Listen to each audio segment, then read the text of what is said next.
we're going to recess for 5 minutes. They're doing We're recess for 10 minutes at 6:40. In your chamber, they're doing the Nazi salute. Engage in conduct that disturbs the orderly conduct of the meeting and are a violation of the council rules of procedure. What's he make a fucking year? Cut his fucking wages in half and help the community.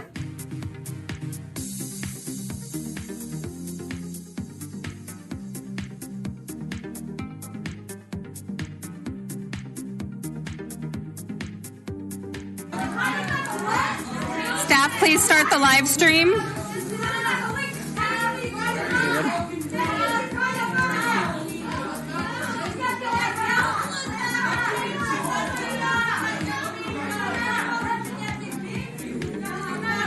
Give me a minute.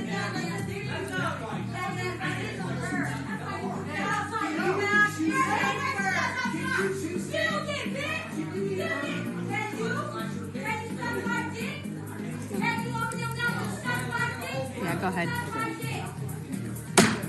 7:02 p.m. Madam Clerk, members of the public have continued to engage in conduct that disrupts the orderly conduct of the meeting and are in violation of Council Rules, Procedures, Chapter 5. Therefore, we will take a brief recess to clear the chambers.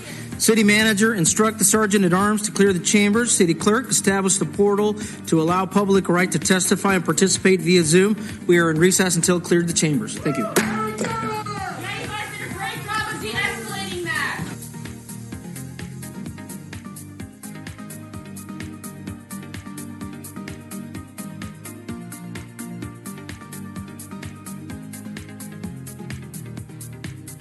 I'm giving you a lawful order to leave City Council chambers. The chambers is closed. You need to start. Yes, sir. There is 30 cops surrounding this building.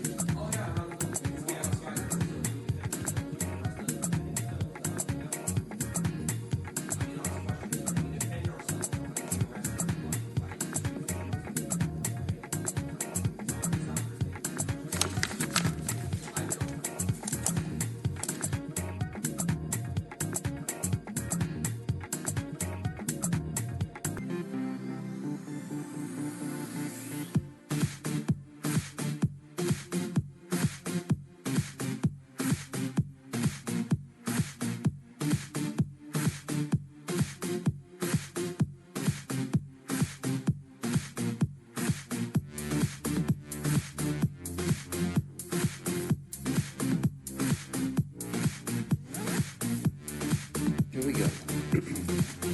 Staff, will you put 30 seconds on the clock and start our live stream?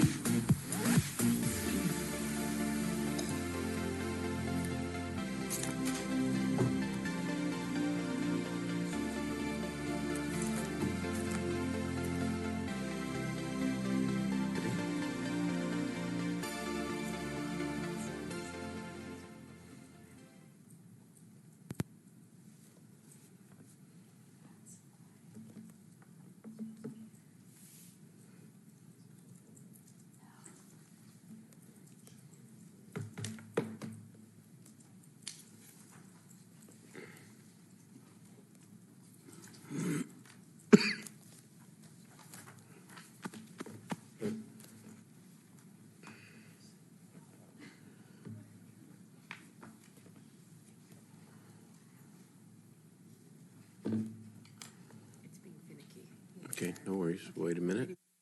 Okay. Thank you very much. The City Council is back in session. The public business will resume. Members, what we are going to do now is take public testimony for anyone who wants to call in on the publicly accessible Zoom function. Given that this is again, relatively new, at least for this period of time. What we'll do is we'll allow people who have not yet called in to come in for the next 10 minutes. Okay, for the next 10 minutes, you can add in. We'll take those who are already have signed up to speak, and anybody who signs up over the next 10 minutes. We'll hear from the public, then we'll turn it over to the members of the City Council. All right, Madam Clerk? Mike Snell, if you'll unmute. I'd like to pass at this time. Sorry. Thank you. Next speaker is Dylan Hoy Bianchi. Hello, can you hear me? We can. All right. I guess I'll make a comment on this item and then come back later to talk about all this decorum nonsense that's going on. Mr. Mayor, you noted that the city is up to 1,100 shelter beds at this point, which is not a bad number. But last year's point in time count, which unfortunately does cover the whole county, but that was at 9,278 people. Now, 9,278 is a much larger number than 1,100, which means that the city and county do not have adequate beds and spaces and shelter places to offer to people, which means that because of Martin v. Boise, they are not supposed to be sweeping encampments. Period. End of story. Anything that you guys are doing to try and justify it to yourself and make an exception to that is wrong. If you don't change your behavior, someone's going to sue you and the courts are going to make you change your behavior. It is unacceptable. And don't try and tell me you're not still sweeping people, because people are still getting swept. I know the city at one point during this meeting was bragging that they had issued 0 citations, but the county in a presentation today said that they had issued 369 citations, as well as 112 misdemeanor and 43 felony arrests made. All of this is in violation of Martin v. Boise. Measure O itself is inherently in violation of Martin v. Boise because it calls for you to displace people and break up encampments without caring if you have a shelter for them. It is unacceptable to do any sweeps until there is enough space for every unhoused person in the county. And it's just sickening that you're still displacing people despite that. Thank you. Thank you for your comments. Next speaker is Barry Boyd. Mr. Boyd, if you'll unmute. Thank you and good afternoon. Just a quick question, just for clarity, is the public comment now just for this agenda item, or is this for public comment as well? We are on item 13. Just for clarity. With that said, I'll hold my comments for public comment, and I'm glad to see everybody there at the dais is fine. Thank you. Thank you. Next speaker is F. Mata.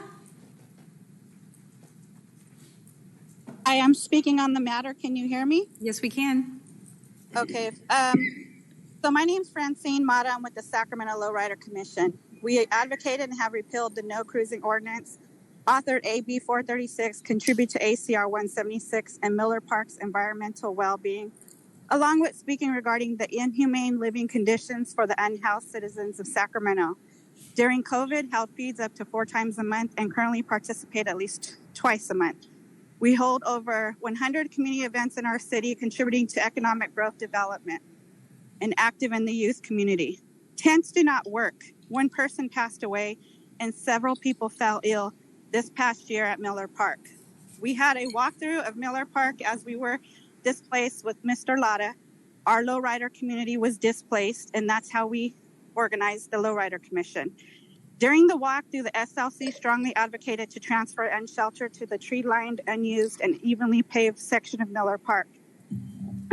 The streets just past the park and enhanced to the left. The road offers tree shelter from the cold, wet, and hot weather elements. The SLC understands the city has more mobile trailers and will be placing them, but now hearing their tents.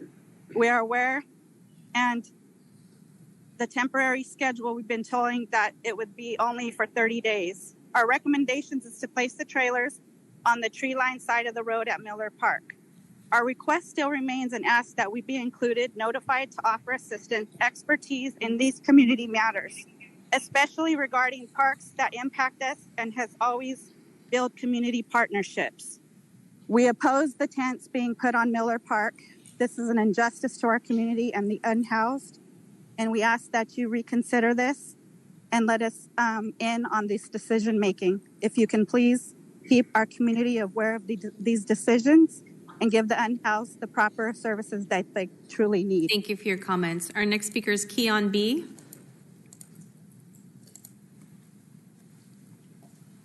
Keon B, if you'll unmute.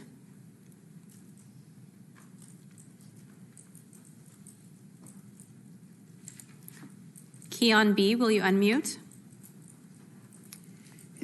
I'll move to the next person. Amelia Kelly. Amelia. I actually was not quite ready yet, so I'll come back when I am. Hello? Hello, can you hear me? We can. So I'm out here outside City Hall chambers where most people have scattered, and y'all are continuing this meeting in an empty chamber with nobody allowed to come back in. And not only is that supremely disrespectful, especially after sending in 24 officers to essentially allow for 5 white supremacists and anti-Semites to shut down the meeting because by their very presence and use it as a platform, but you also are now violating dozens of people's First Amendment rights to participate in the public meeting process. This meeting should be canceled outright, or you all should be on Zoom meeting yourselves and have made appropriate accommodations for other members of the public to participate. What about members who don't have reliable internet access or who don't have charged phones? What about people who can't speak via Zoom, who need ASL interpretations or maybe deaf? What accommodations are you providing for them? How is this the public meeting allowed to continue when you are literally shutting out everybody from that because of 5 racists? It's not just disrespectful, it's a violation of our basic rights. And there were dozens of people who were ready to speak on homeless issues. I was ready to speak on this issue and other issues, but this is you have allowed this to escalate into a position where that issue is completely drowned out. And I can't help but wonder, was that the point?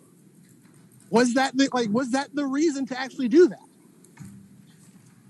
I have so many things I want to actually comment on this, but frankly, I'm just outraged at the treatment of this. And I know many people who are sitting in the chambers who were here for a completely different issue are completely outraged. If you were trying to prove that we do not have... Thank you for your comments. Our next speaker is Herman Barahona.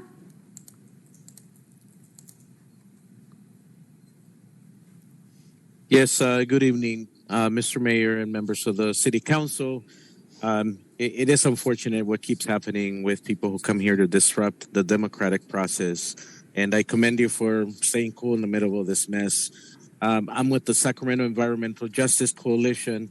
What I wanted to state here in public is that the Sacramento EJC paired up with Amortel and the Footprint Project to bring solar energy to Camp Resolution so they can have some electricity and some first state electricity that provides enough for a fan and a little bit of relief in the middle of the camp. I think there's an opportunity here to begin to duplicate these camps in a way that the city and the county can really get organized to provide some immediate shelter to meet all these issues that we're having here out in the streets. I recommend to the City Council to consider looking at this with these regional professionals. Amortel is based out of India, and the Footprint Project is based out of the state of Louisiana. And they were willing to loan us all the equipment to come bring electricity to Camp Resolution. So I ask for you to have a conversation with us and figure out a way that we can duplicate these efforts so we can bring dignity to this humanitarian crisis that we're facing across the state of California. Thank you. Thank you for your comments. Next speaker is Giovanna Abruska.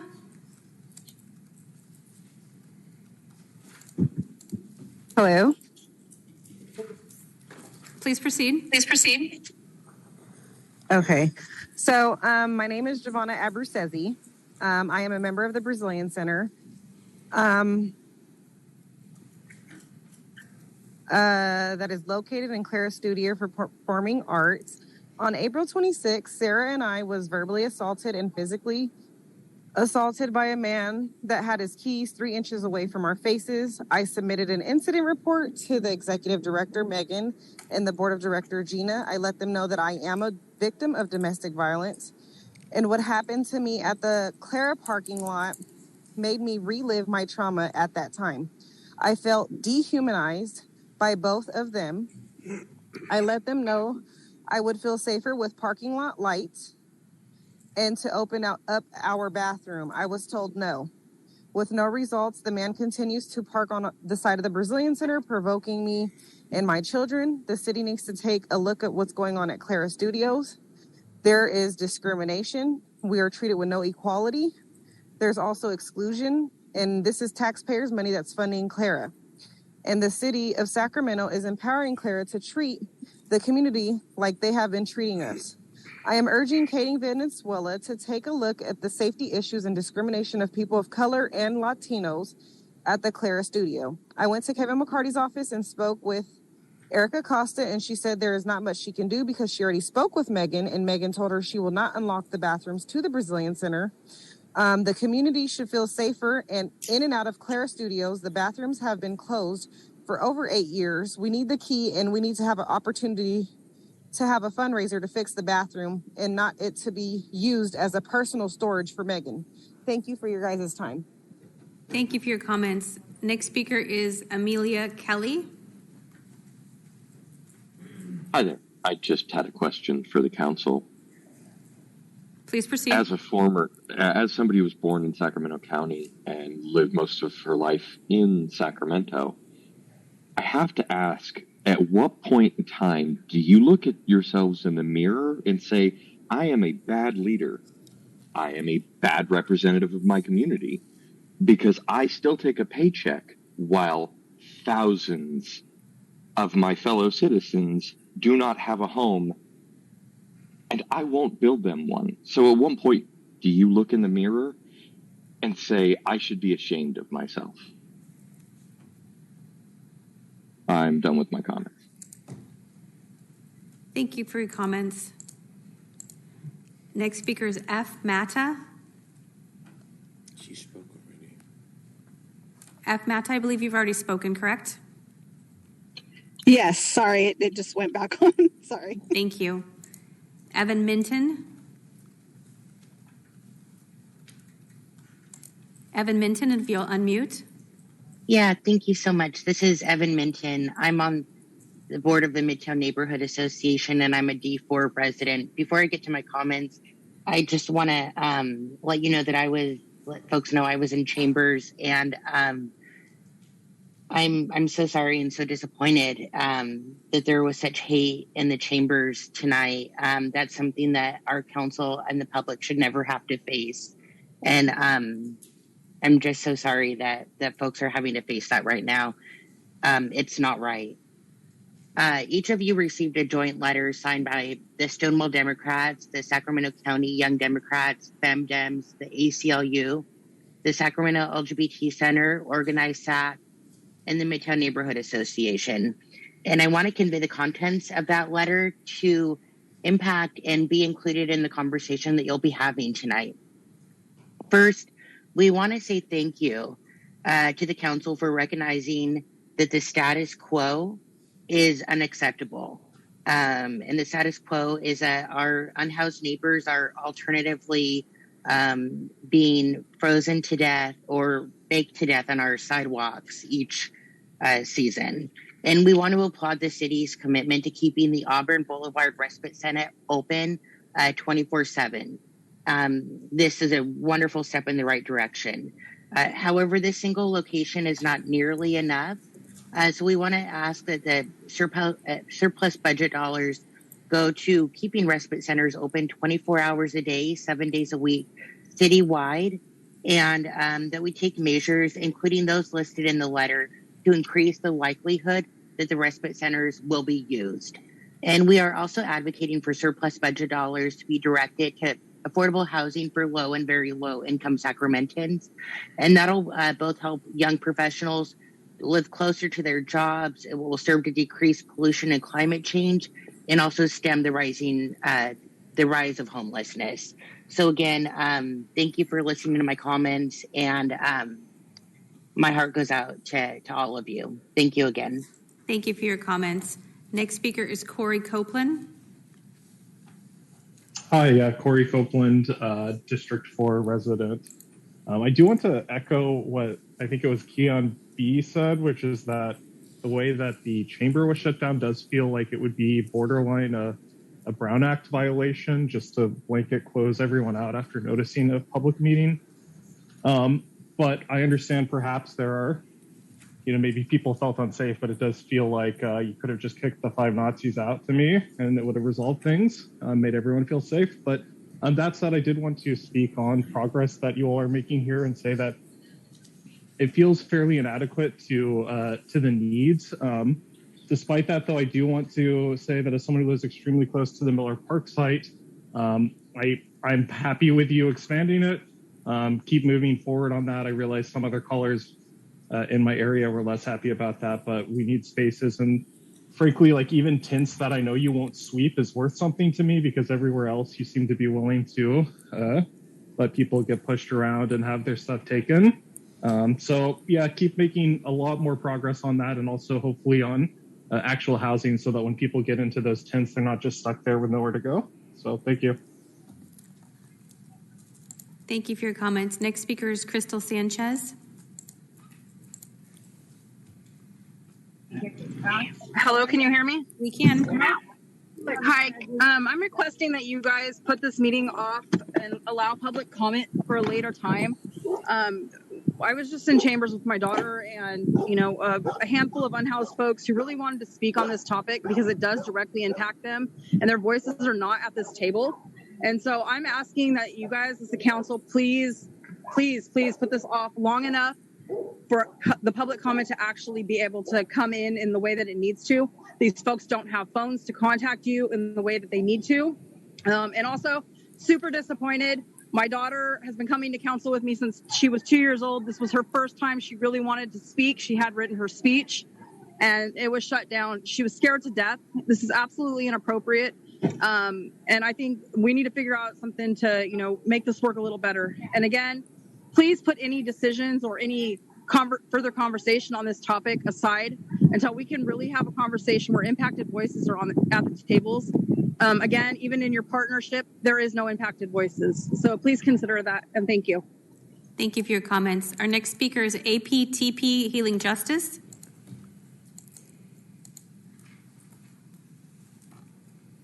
Hey, y'all, this is Carly. I'm a resident of District 2. And I am incredibly disappointed that you guys have actively excluded the voices of the impacted people by shutting this meeting down rather than simply removing the white supremacists. You're going against people's First Amendment rights because you would rather protect white supremacy. And that is ridiculous. It's absurd. Another thing that's absurd is looking to expand the Miller Park thing, because y'all are paying $4,000 per person per month. And for that amount of money, you could pay a person's rent, you could pay their utilities, you could pay for their food, you could pay for their medical care, you could pay for their premiums. So I don't understand why putting a tent on hot asphalt is better than spending that money on actually housing people. It's absurd. And at Miller Park, they're not even providing water. They're having people drink from a hose. And you're paying $4,000 per person per month to make them drink from a hose. That is inhumane. It's also not safe because there's all kinds of chemicals and shit that they'll get from drinking from a hose. So you guys are ridiculous. It's clear that you don't have any interest in actually solving homelessness. We have been coming to you for years and years and years before you, Daryl, joined the council. Before you've been here for 7 years, you haven't done shit. Homelessness has just absolutely exploded. And for every person that exits homelessness, 2 people enter. So what are you doing? What are you doing to prevent that? You need to take action. Stop it with... Thank you for your comments. Our next speaker is Decarcerate Sacramento. Decarcerate Sacramento. Thank you. I actually hate that I can't change the name on my Zoom when I come on. Hey, and I also hate that we started this presentation with enforcement, criminalization, and sweeps, and how many of you guys have done this here. It's kind of shameful. And it kills me that y'all can talk so nonchalantly about harm and trauma. That is some shit that y'all are so disconnected from. It can be displayed by the lack of investment into basic needs and the celebration of a private public partnership to be able to continue to sweep and skirt Might and be Boise. This is so hard to be doing outside. You should actually give us more time. It seems like an investment into us and compassion is the only way to stop homelessness and harm, and all caused by the criminalization and sweeps. You won't be able to use your coordinated access system without services while kicking people up and down the street every few weeks. Let's talk about Holly at Camp Resolution. She speaks to the lack of services, but mostly to the disability justice and how inaccessible your services are for people who need permanent supportive services, let alone mental health, substance use, food access, workforce development, for all different able body types, not just the ones that you're trying to just kick back out into work. I heard a couple of stats today that scream things to me. DCR and the HOT team see 1,400 people in 3 months, while organizations like Harm Reduction Services staff with only 3 people see 400 people per week. And since 3 is the theme, I think I'll also add that I learned today that for every 1 person y'all exit from homelessness, 3 enter it in Sacramento County. Why were these numbers not said to y'all out loud? We need safe camping sites all over Sacramento. We need dignified shelters because we know housing will take years to build, and we need an end to sweeps. And these are just the band-aids, right? Because the cause of homelessness is bigger than you can even see or try to understand. When you give the experts only 2 minutes and don't have spaces that allow for you to hear from your most vulnerable, especially those unhoused. I mean, City Hall still has its can't sit lie rules and outside, and as always, just do fucking better. Thank you for your comments. Our next speaker is Monica Madrid. Hi, my name is Monica Madrid. I'm out here supporting everything Crystal Sanchez said. I think we need to hear from the directly affected people that are unhoused. But I do want to say one solution to homelessness that a lot of the council keeps forgetting is keeping people home. We have this tenant anti-harassment policy that's getting held up in the Law and Legislation Committee because council members are saying tenants need to educate themselves. There's council members saying harassment is not happening when it's happening to Black and brown people in their districts. But instead of I invite Councilmember Garrett, Councilmember Jennings, Councilmember Kaplan to come door knocking with me in South Sacramento and talk to the Black and brown tenants that are getting harassed and find out what's going on and find a solution. Calling people, keeping people homes, like keeping people housed is a great solution to housing instead of evicting people and putting them out on the streets. Because right now, what the council is doing is just listening to the realtors and apartment associations, letting people get evicted, putting them out on the streets. Tenant protection program says they're only open to emergencies only. The mayor's refusing to meet with us. They're not emailing us back when we're requesting to meet. So I'm really hoping that you guys can really work with us and pass this tenant anti-harassment ordinance. Thank you. Thank you for the comment. I have 3 more speakers, and next is Joe. Joe, if you'll unmute.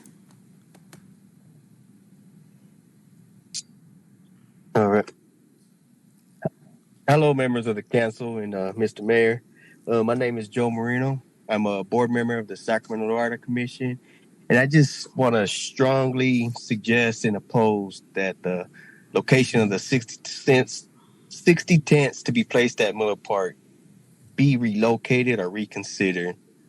I would like to request a meeting to further discuss this location and table it for another time, that we have more time to speak and let our voices be heard.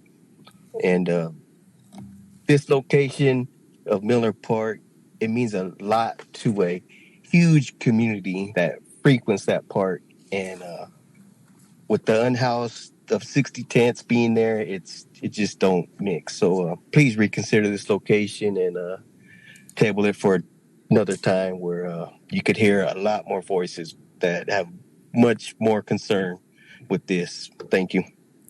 Thank you for your comments. The next speaker is Lucien Venuti.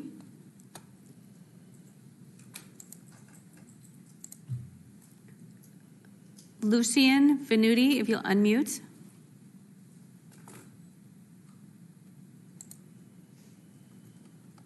Looks like they put their hand down. Olivia Fonseca.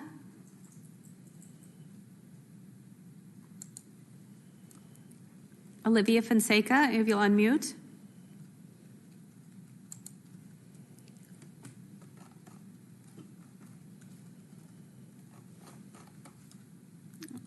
Olivia, if you'll unmute.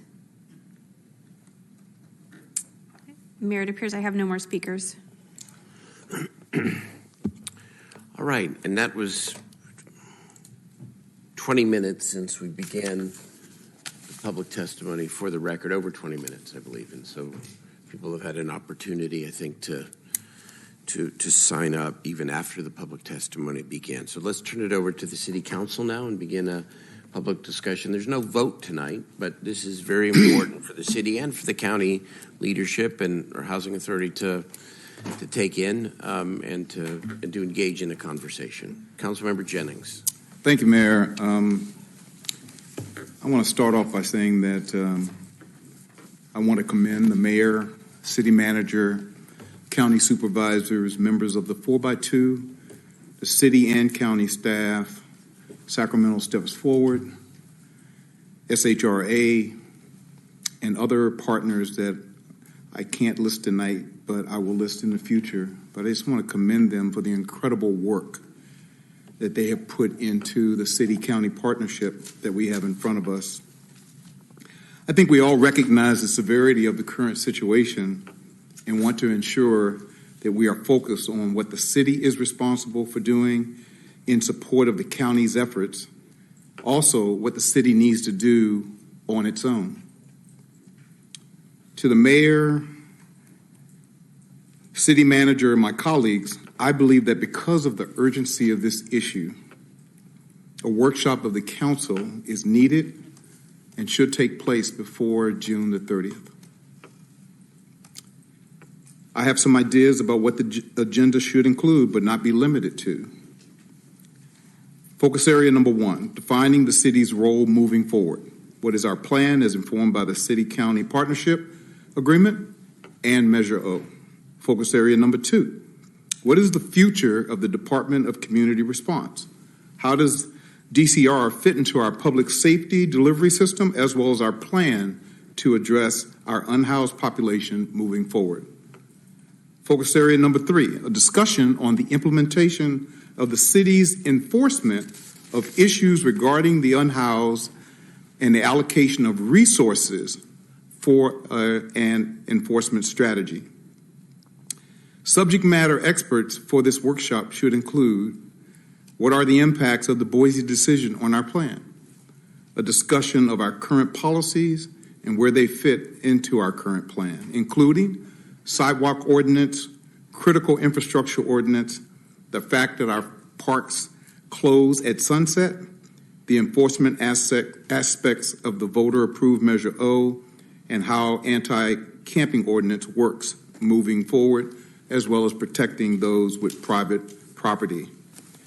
I think it's really, really important that we provide a session where those whose voices weren't heard tonight can be heard at that workshop.